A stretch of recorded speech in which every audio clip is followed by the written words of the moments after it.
de digestivo. Bueno,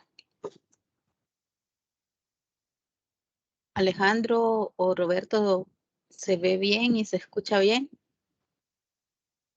Así se escucha bien y se ve bien. Vale, entonces comenzamos. Gracias. Vamos a empezar hablando de lo que es esófago. Vemos, este es esófago. Esto es epitelio plano estratificado y aquí hay una transición y se continúa el epitelio glandular del estómago. Ahí podemos ver en esófago las varices. Estas son varices esofágicas, que estas son las que se rompen y por eso hay sangramiento del tubo digestivo superior.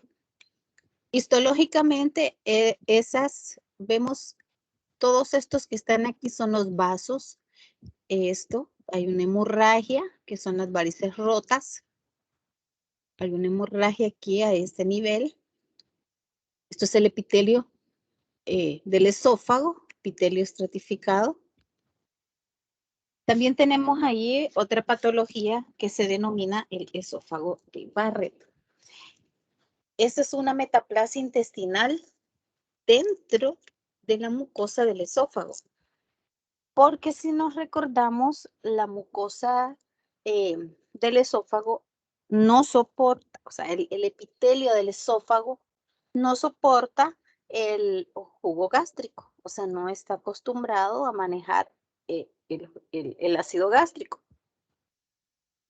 Y cuando hay el reflujo gastroesofágico, entonces esta mucosa del esófago va a cambiar. Entonces es lo que conocemos como una metaplasia intestinal, o sea, dentro de la mucosa del esófago.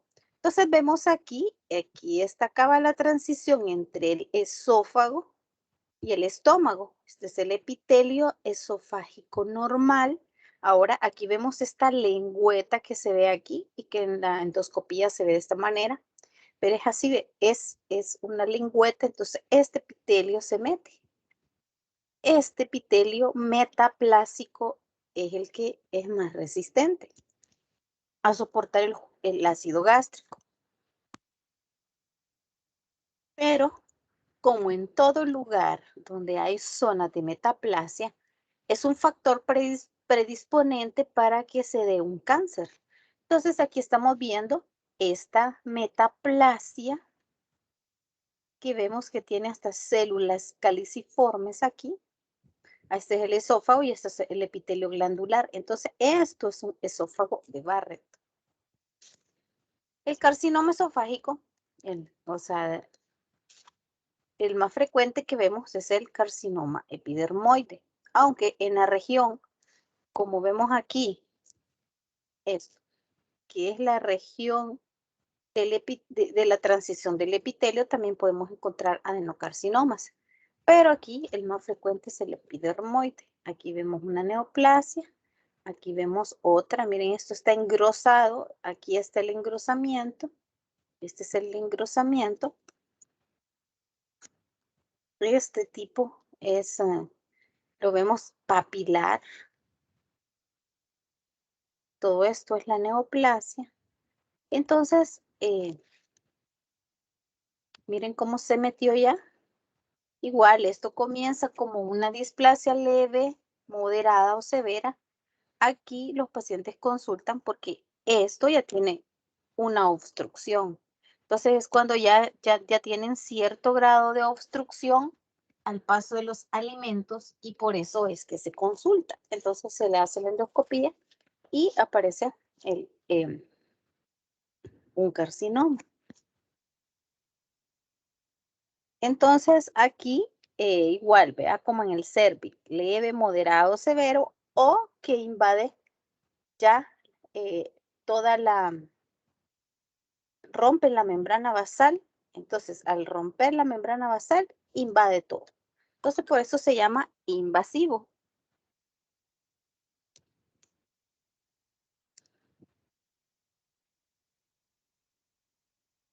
Entonces Todos estos son células malignas. Todo esto que estamos viendo ahí.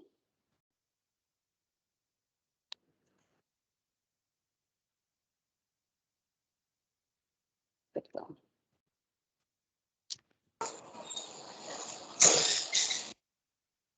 Luego ahora vamos con lo que es el estómago.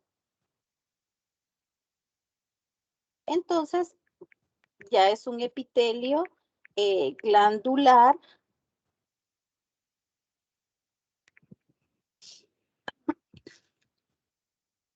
Todo esto es el estómago, así es el epitelio.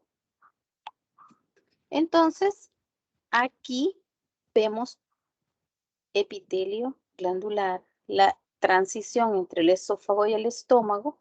Entonces, esta transición es donde se da el cáncer.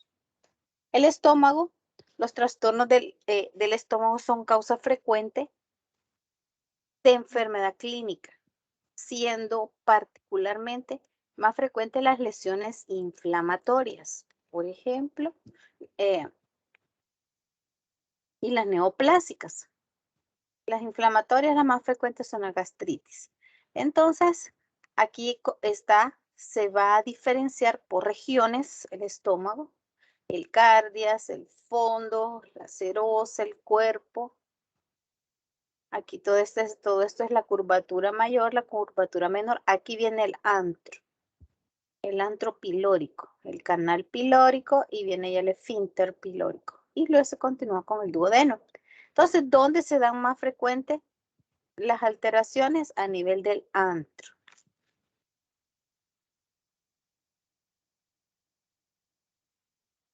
La pared gástrica está formada por mucosa. Aquí están todas las diferentes tipos de glándulas que tiene la mucosa. La submucosa, luego viene la parte de la muscular propia y la serosa. Aquí están las glándulas del fondo, o sea, aquí como está dividido en regiones anatómicas, en cada una de ellas van a haber diferentes tipos de glándulas. La gastritis crónica. Está la gastropatía erosiva o una gastritis erosionada. Entonces lo vemos así, o sea, se ven una mucosa roja hiperémica. Aquí hay un infiltrado inflamatorio de linfocitos, de neutrófilos, es que están aquí en la lámina propia. Esa es una glándula.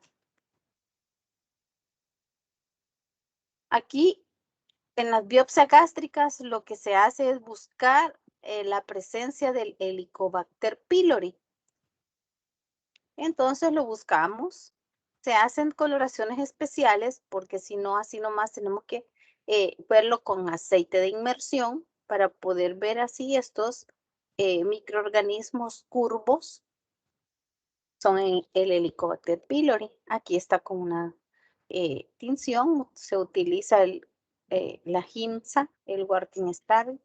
Entonces, y se ven así. Todos estos son los Helicobacter. Todos estos palitos que están dentro de la glándula son los Helicobacter o lo encontramos en la superficie en el epitelio foveolar. La úlcera, que las úlceras crónicas y abiertas, estas se definen porque encontramos diferentes zonas. Por ejemplo, aquí.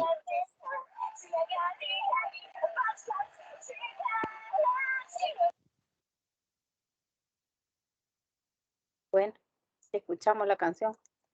Entonces, están las zonas. La zona 1 es necrosis. O sea, una úlcera, encontramos esta zona de necrosis. El infiltrado inflamatorio de neutrófilos. El tejido de granulación. Todo esto es tejido de granulación. Y al final encontramos una fibrosis. Esto es una úlcera. Miren aquí, hay una zona muy hiperémica.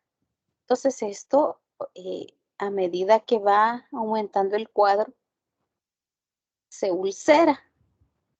Esto puede ser a veces confundido con un carcinoma. Por eso hay que tomar biopsia para hacer una diferencia, porque puede ser un carcinoma ulcerado. Miren esas múltiples úlceras. Estas son úlceras gástricas.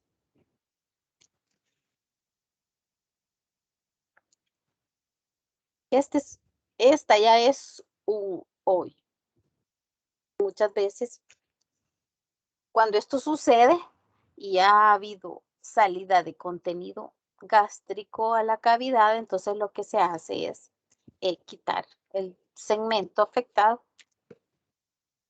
Aquí están, vemos las zonas, la necrosis, el infiltrado inflamatorio que vemos y cada una de las, aquí por quizás en los extremos puede haber un poco de fibrosis.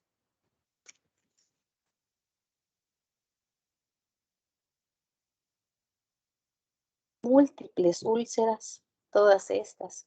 Unas tan hemorrágicas, o sea, sangrantes.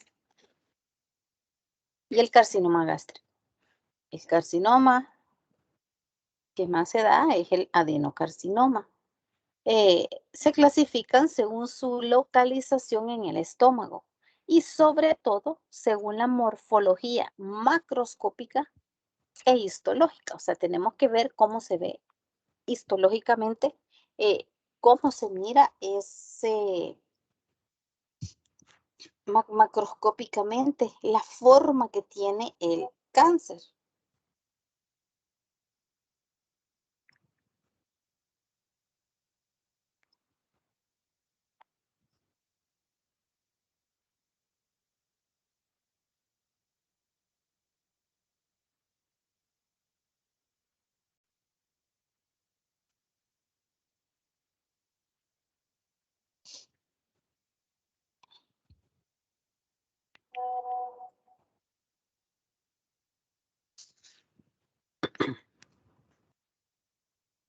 Entonces, afectan al antro, perdón, y a la curvatura menor. Se afecta, eh, es, la menor es la que más se afecta que la mayor y el antro. La profundidad de la invasión y la extensión de las metástasis ganglionares a distancia en el momento del diagnóstico siguen siendo los indicadores pronósticos más potentes, igual que en todo el tubo digestivo. ¿Cuánto ha penetrado de la mucosa? Tu mucosa muscular o hasta llegó a la serosa o estás en el borde. Entonces ahí es donde va a ir aumentando el estadiaje en estos pacientes. Este es un exofítico, como su nombre lo dice, es algo que sobresale, así como está aquí en el esquema, este es un exofítico, miren cómo sobresale. Este es un plano o deprimido, aplanado. Aquí está el plano o deprimido. Y cuando está todo afectado,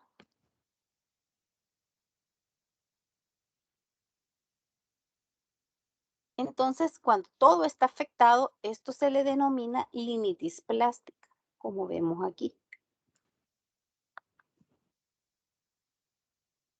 Tiene el aspecto de una bota de cuero.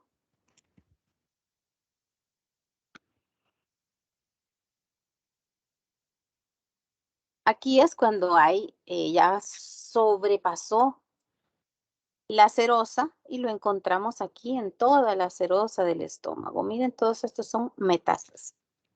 Aumenta el estadiaje.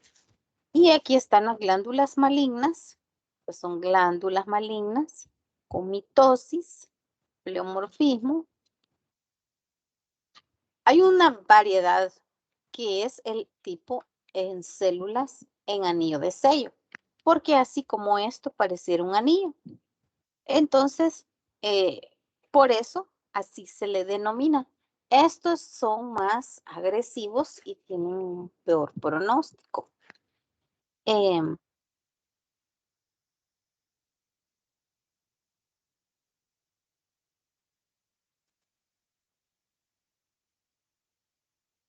Disculpe, doctora, ¿anillo de qué dijo?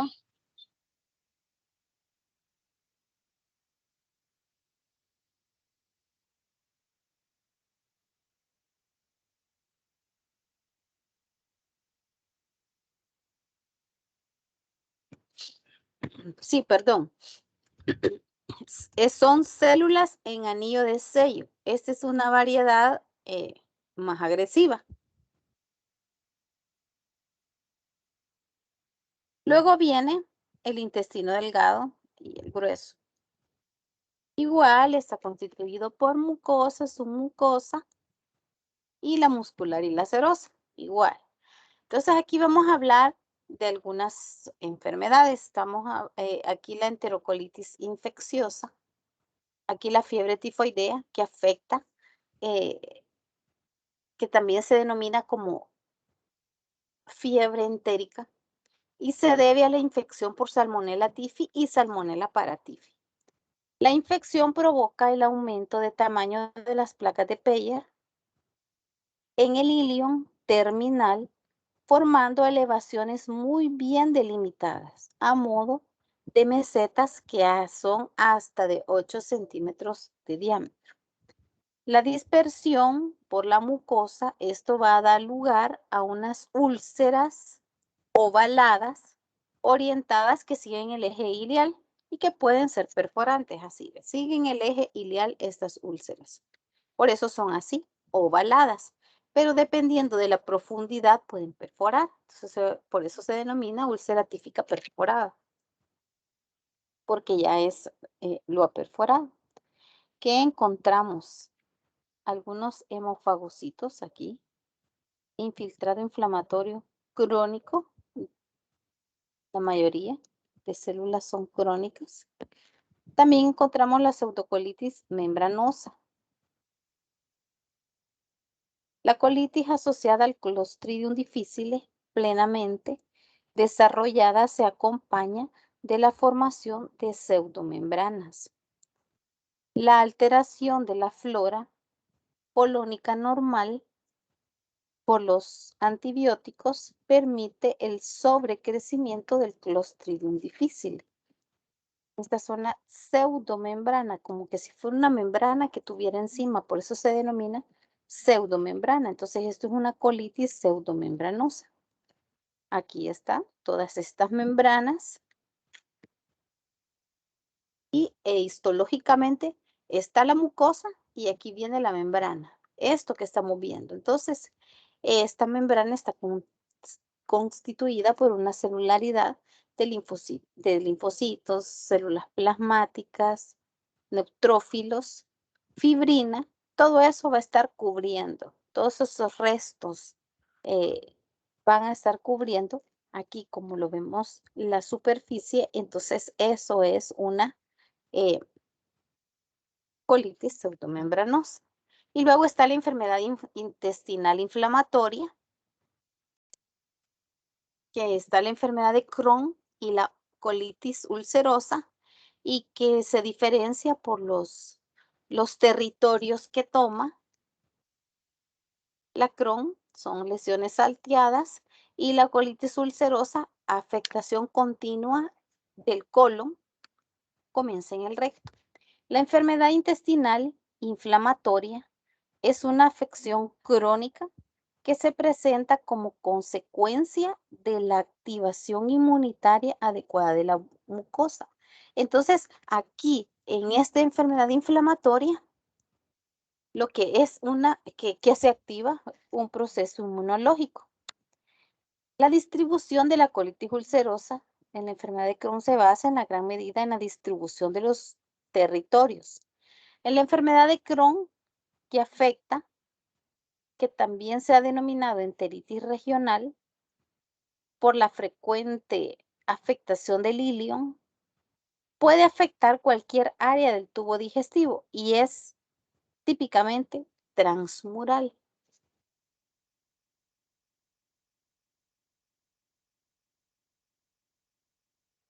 Vemos aquí el Crohn, que se ve como un aspecto empedrado, porque hay parte de lesiones, áreas con lesiones y áreas normales.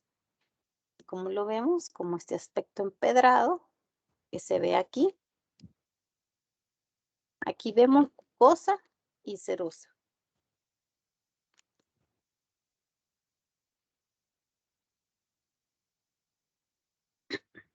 La colitis ulcerosa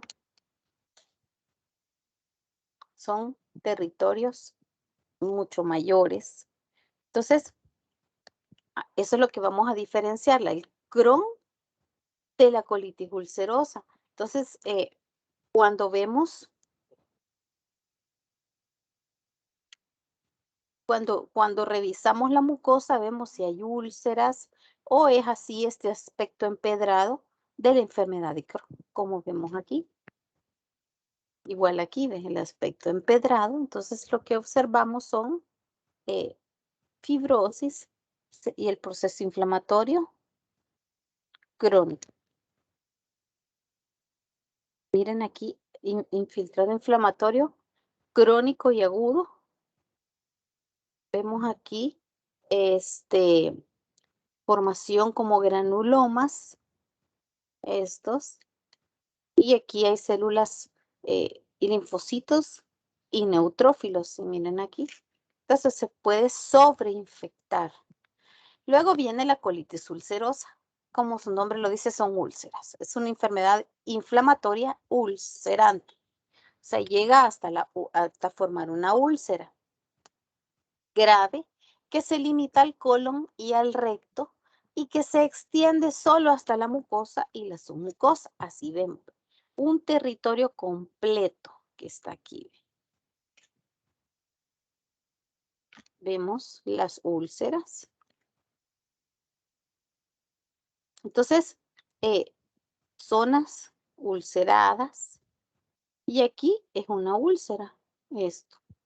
El infiltrado inflamatorio de neutrófilos, hemorragia, edema, necrosis, hemorragia, hay edema y las células inflamatorias agudas. Luego la diverticulosis, múltiple divertículos, que son estos sacos que sobresalen.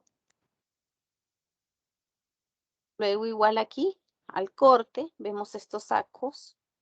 Estos son divertículos que están constituidos por la misma mucosa. Entonces, cuando se cortan, quedan los orificios. Cuando se pela el intestino, van quedando estos orificios donde están los divertículos. Algunos de ellos se pueden torsionar y sufrir una necrosis o sufrir una hemorragia, como vemos en este segmento del colon o de la parte del intestino. Entonces, ¿qué es lo que vemos? Que está constituido por toda la mucosa, no tiene muscular. Miren, este está roto.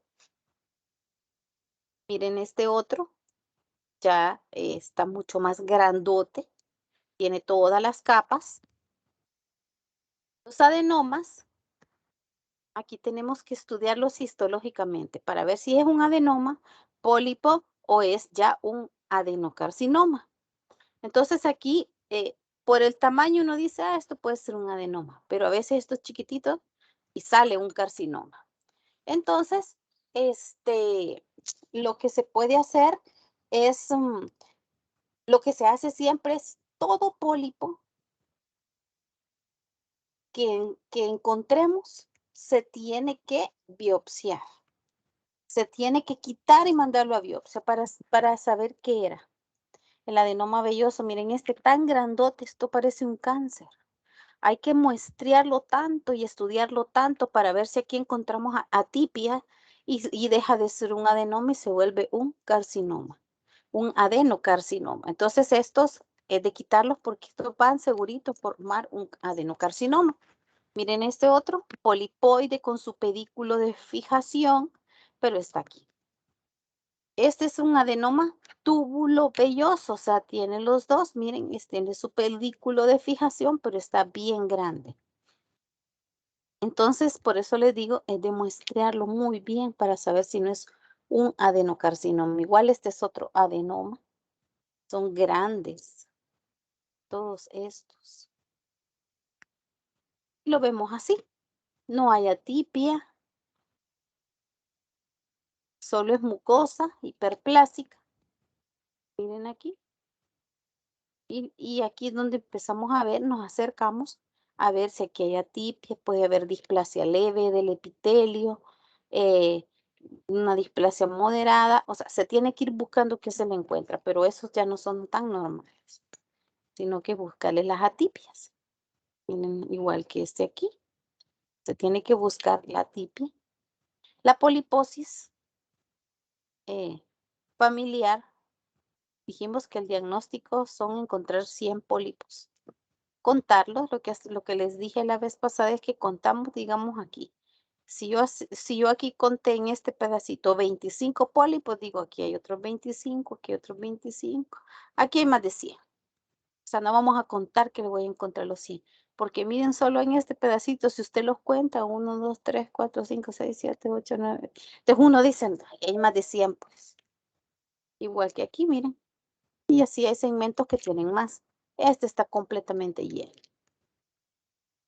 Carcinoma colorectal dijimos que es una neoplasia de múltiples pasos, múltiples mutaciones de la línea. Están los genes APC, la beta-catetina, si cada uno va aumentando, aquí ya está el CARRAS. Miren, ya se van mutando más. Aquí ya se mutó el P53 y aquí ya está la telomerasa y muchos otros genes. Miren aquí, acumula múltiples mutaciones, ¿ve? El VAX, el BRAF, el TCFR4, el IGFR, y todos, miren, todos se van, dependiendo de cuántas mutaciones vaya, así va a ser la neoplasia, hasta donde ha penetrado. Miren, esta penetró completamente toda la pared, este es un estadio muy avanzado. Entonces lo vemos así. Aquí está, tiene una úlcera. En este otro, estenosa al área, pero es una neoplasia. Miren este otro. Aquí abarcó todo, mucosa, su mucosa llega hasta el borde mesentérico. Miren aquí, pasó al borde mesentérico. Este es un estadio muy avanzado. Luego aquí está otro. Miren, otro carcinoma colorectal. Son diferentes, pero todos son adenocarcinoma. Células malignas, miren aquí cómo cambia. Penetra todo. Y aquí está toda la celularidad maligna. Y luego está la apendicitis aguda, que es un divertículo verdadero normal del ciego, que es propenso a la inflamación aguda y crónica. El diagnóstico de apendicitis aguda requiere de la presencia de un infiltrado de neutrófilos en la muscular propia. Miren cómo está aquí. Es una apendicitis edematosa. Miren, edematosa. Esta ya está supurativa. Miren aquí, supurativa. Esta ya es gangrenosa. Una apendicitis gangrenosa. ¿Qué es lo que tenemos que ver? Que los neutrófilos estén a este nivel de la muscular para decir que es una apendicitis aguda. Miren, aquí ya no hay ni epitelio. Todo el grosor del apéndice, toda la pared está completamente llena de neutrófilos. Miren aquí, todos son neutrófilos. Esto es lo normal. Aquí ya ni vemos folículos linfoides. Y terminamos el laboratorio. Doctora, una pregunta, si me podría por favor decir, bueno, repetir mejor dicho, en cuanto a de la apendicitis, mencionó neutrófilos a nivel de la... Capa muscular. Bueno, gracias. Doctora, ¿Sí? en la diverticulosis hay una diapo que mencionó que se torsionó. Entonces, ¿ese sería diverticulosis o ya pasaría a ser diverticulitis? Es una diverticulitis, ya eso está inflamado ya. Y el que está roto también. También, ya está roto e inflamado. Bueno, gracias. Bueno.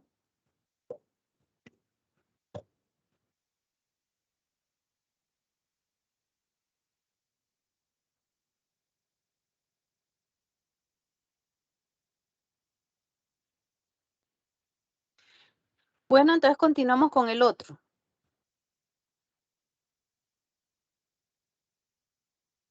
El otro es el del sistema endocrino. Este es cortito, porque solo vamos a ver unas cuantas lesiones nada más. Lo voy a poner.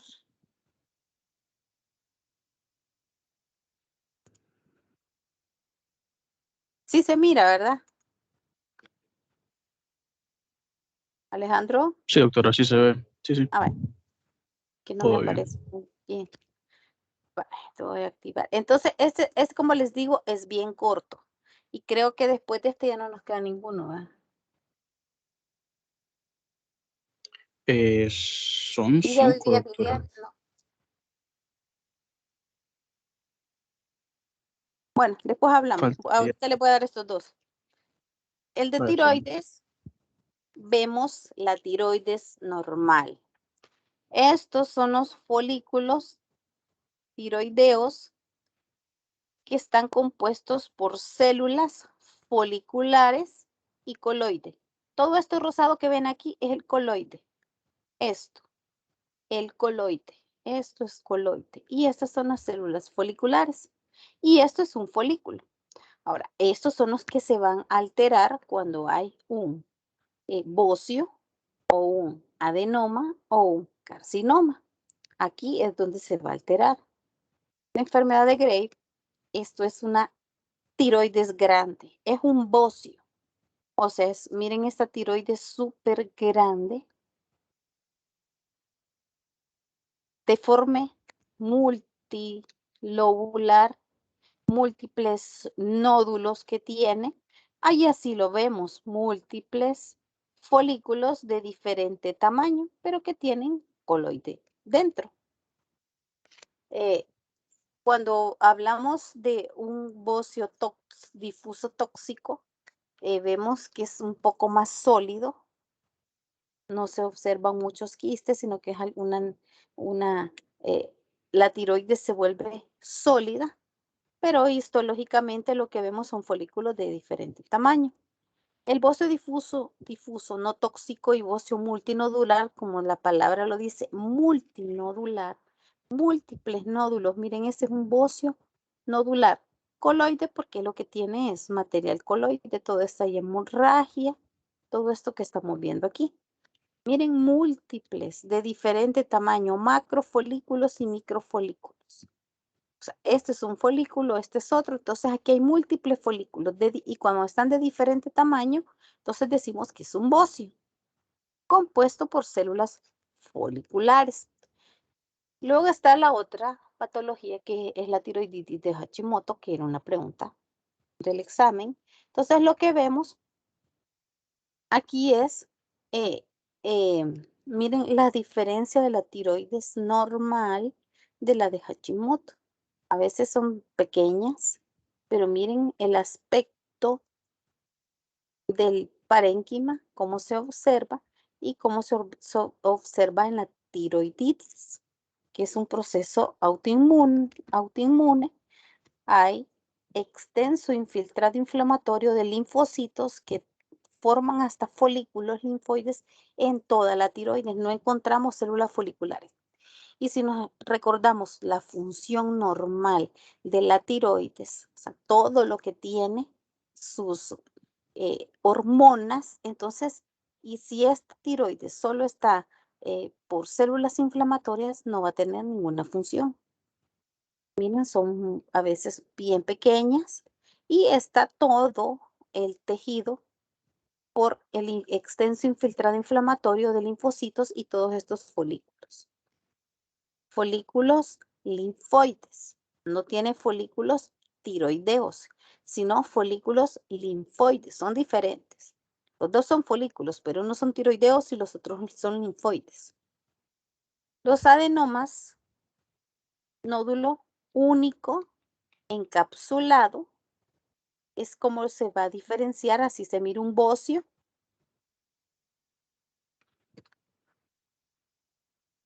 Ahora, ¿qué es lo que cómo voy a saber si es un adenoma o es un carcinoma?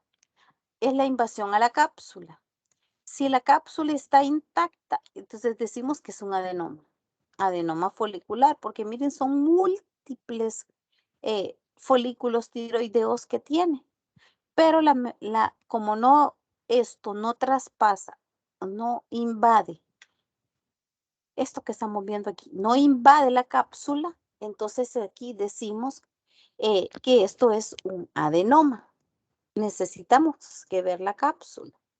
Entonces aquí están los folículos con coloide adentro. Todos estos son folículos. El carcinoma papilar, como su nombre lo dice, papilar. Entonces miren la tiroides cómo está. Y aquí está la neoplasia. Y a la par puede haber un bocio. Por eso es que las BAF o las biopsias por aspiración con aguja fina de tiroides, si son nódulos pequeños, deben ser dirigidos por ultra. Porque imagínense en esta tiroides le pincha aquí y le va a decir que es algo benigno y el cáncer estaba a la par. A veces ya hay metástasis hasta hueso, calota craneana y un nódulo único.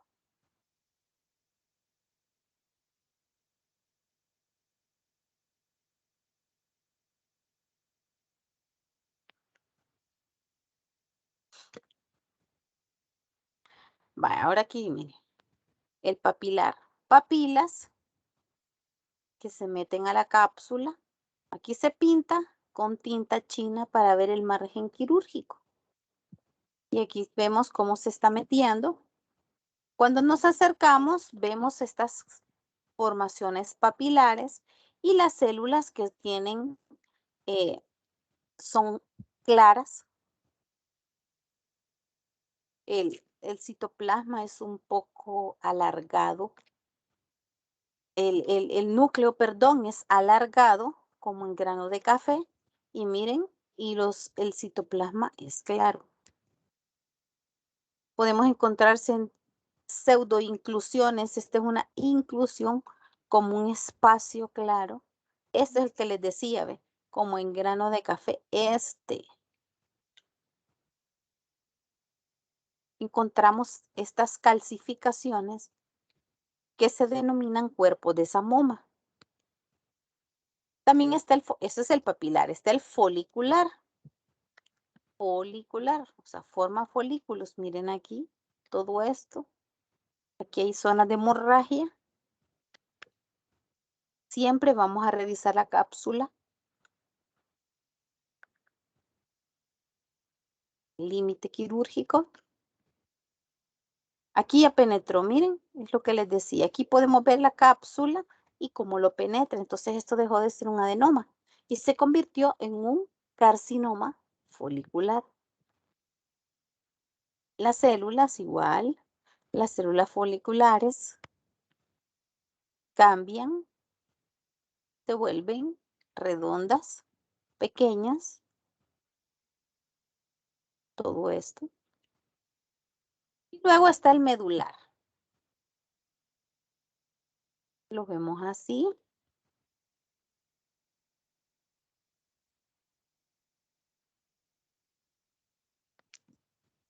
Esto, los diferentes tipos de carcinoma en la tiroides es porque se tiene que identificar cuál es el patrón que está y siempre buscar la invasión a la cápsula, porque eso sí es importante, cuánto se ha invadido, porque lo va a hacer la diferencia de un carcinoma o de un adenoma. Eso es uno de los importantes de poder diferenciarlos. Entonces, esta es la otra variedad, un carcinoma medular. Estos son menos frecuentes, pero también se encuentran.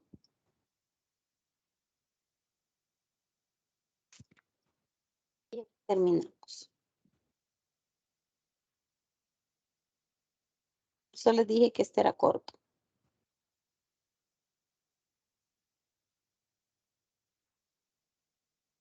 ¿Alguna duda?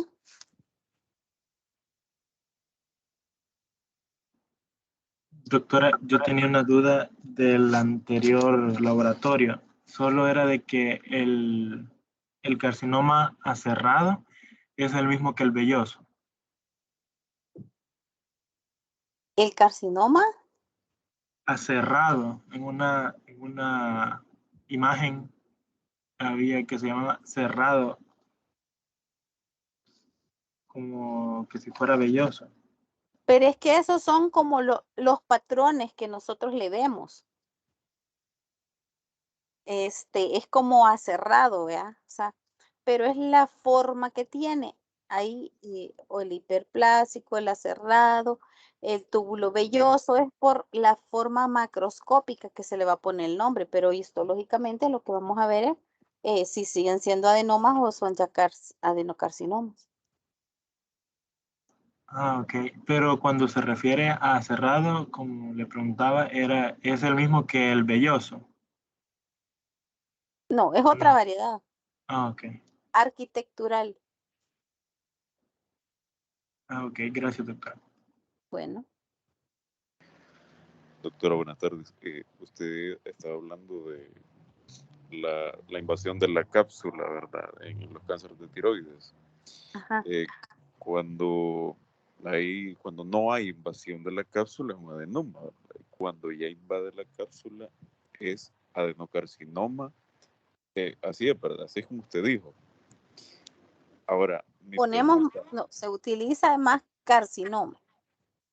Ajá, ahí va mi pregunta. Si por dado caso la respuesta a una pregunta que usted haga es carcinoma, tenemos que poner carcinoma folicular. Cuando ha invadido Sí. la cápsula, vamos a poner Sí. carcinoma folicular, no adenocarcinoma, sino carcinoma Ajá, sino folicular. carcinoma. Vale, gracias.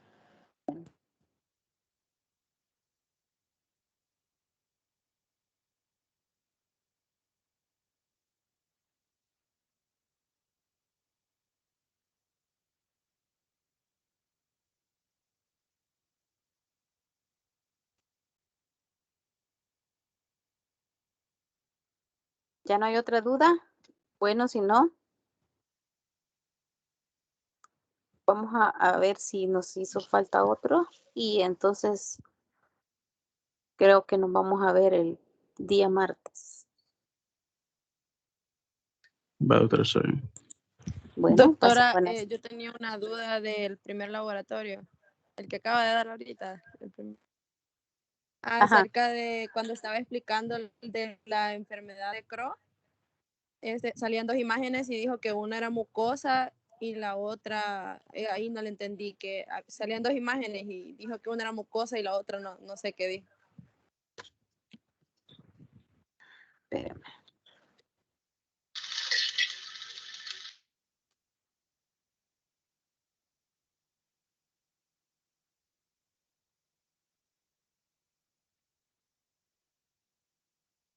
Pero cuando, ¿en qué diapo sería? ¿En la enfermedad de Crohn? Sí, la enfermedad de Crohn.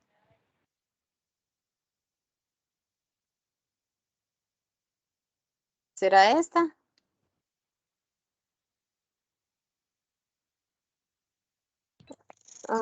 No,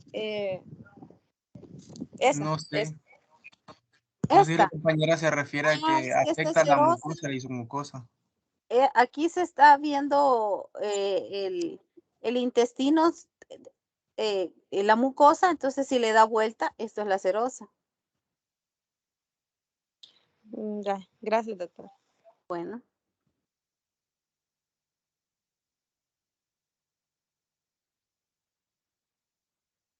Bueno, pasen buenas tardes.